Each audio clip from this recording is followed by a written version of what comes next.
ప్రతి అక్షరం ప్రజల పక్షం. HR9 న్యూస్ టీవీకి స్వాగతం, సుస్వాగతం. ప్రస్తుత పరిపాలన ఎలా ఉందంటారు? గత పరిపాలన ఎలా ఉండేది?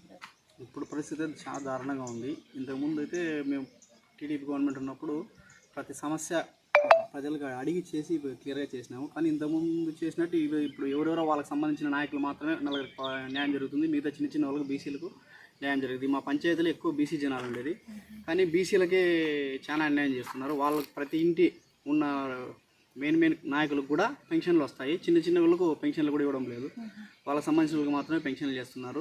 రోడ్లు దారుణంగా ఉన్నాయి. మేము వేసిన రోడ్లు తప్ప ఎవడే కానీ రోడ్లు కూడా దాని గురించి పట్టి అంటే రోడ్లు మీ స్వంత నిధులతో మీరు డబ్బులతో ఖర్చు పెట్టి గవర్నమెంట్ తెలుగుదేశం గవర్నమెంట్ లో వేసిన రోడ్లే. తర్వాత వేరే ఏం వాళ్ళు గుంత కూడా పూడ్చడం లేదు. తర్వాత పల్లెలకు రోడ్డు ఇవ్వలేదని చెప్పేసి నేను ఎవరు సత్యసాయి వాళ్ళ ట్రస్ట్ తో వాళ్ళ ఆధ్వర్యంతో 50-60 ట్రాక్టర్లు మేమే ట్రస్ట్ వాళ్ళ దగ్గరికి వెళ్ళి చేయించుకున్నాం. ఆ విధంగా అది కలెక్టర్ దగ్గరికి వెళ్తే కలెక్టర్ గారు ఏమన్నారంటే ఆల్రెడీ మీ రోడ్డు అయిపోయింది తప్ప క్లియర్ అయిపోయిందని చెప్పేసినారు.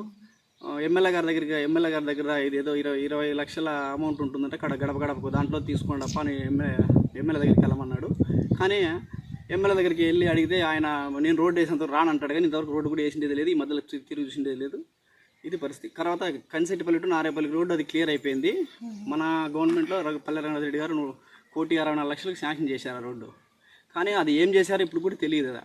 వీళ్ళైతే అక్కడికి వెళ్తే కంప్లీట్ అయిందని చెప్తారు, ఇక్కడైతే రోడ్డు వెళ్ళడానికి కూడా రోడ్డు లేదు.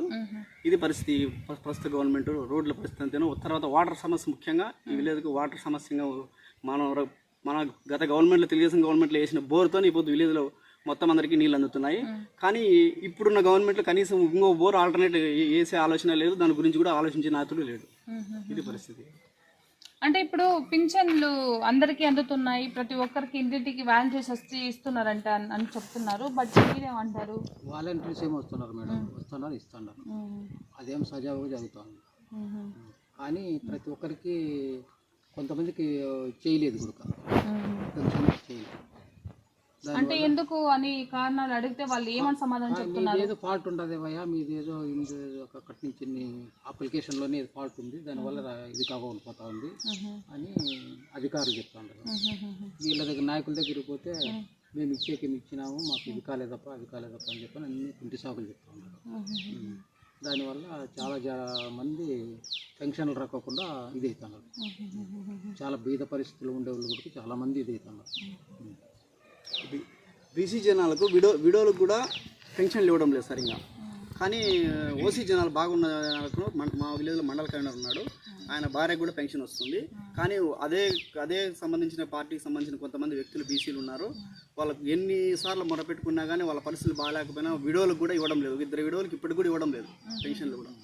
అది ఎందుకంటే మీరు తెలుగుదేశం పార్టీ అని చెప్పి ఉద్దేశంలో కొంతమంది ఇది చేసిన వాళ్ళు పలుమార్లు అధికారులను వినియోగించుకున్నా కూడా అద్దో వస్తుంది కాలం గడుపుతున్నారు తప్ప చేసింది అయితే ఏమీ లేదు. ఇది పరిస్థితి పెన్షన్ల విషయంలో. మీరేమనుకుంటున్నారు ప్రస్తుత పరిపాలన గురించి? గతం వచ్చేది టీడీపీ గవర్నమెంట్ వస్తే ప్రతిపాలన బాగుంటుంది అని మేము కోరుకుంటున్నాం. మాకు ఉండేది అదే ఈ పరిపాలన అయితే బాగుండదు మేడం. అది ప్రస్తుత పరిపాలన అభివృద్ధి లేదు, అభివృద్ధి శూన్యం అంటున్న గ్రామ ప్రజలు ఆవేదన చూసాం కదా.